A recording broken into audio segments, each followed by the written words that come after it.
In this video, we'll learn how to download and run the image preprocessing tools. So this is the LCPC transform page of the lab website. If you click on this link called Image Preprocessing Tools, it will open this GitHub repository.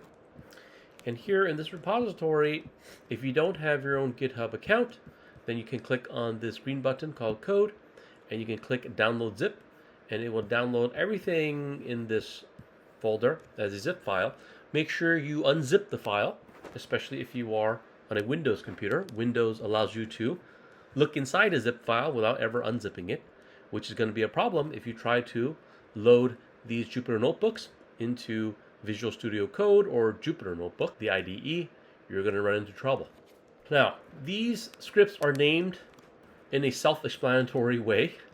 So the script in this folder is called add 100 pixels to margins of an image. Then what it does is it takes your image and it adds 100 pixels of white space to the margins. This one here says rotate images 90 CCW. It means rotate images 90 degrees counterclockwise CCW.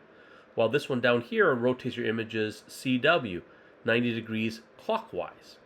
This one thickens blue lines, so it finds any blue line on your image and thickens it.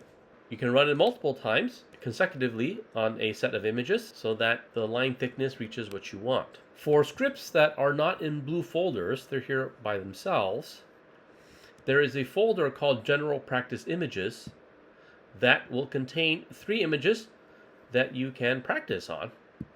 For scripts that are in their own folders, if you open them, inside there are scripts, and there's usually a folder of test images for you to practice on when using the scripts.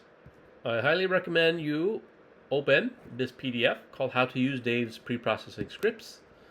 This will tell you that there are only 4 possible situations that the scripts will ask you to do. That is, to paste in a file path to a folder, or paste in the file path to 2 folders, or paste in the file path to a folder and then paste in the name of a file within that folder, so on and so forth.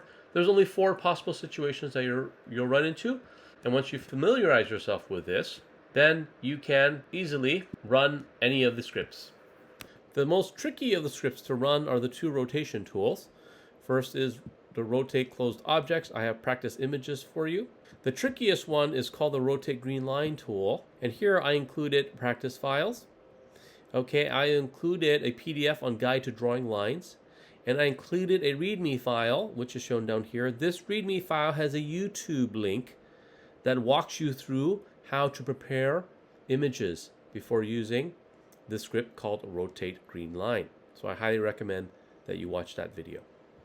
Lastly, here is a folder called pre-numbered folders that contains empty folders within it. This is just to give you an example of how to name your folders for each step of the process.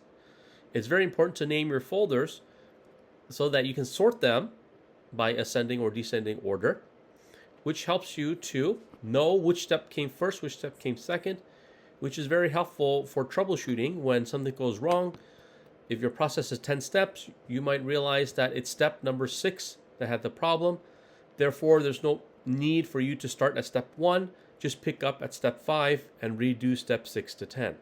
But if you did not number the results of each step, you're going to have to spend a lot of extra energy figuring out what steps came first, which step came second, so on and so forth.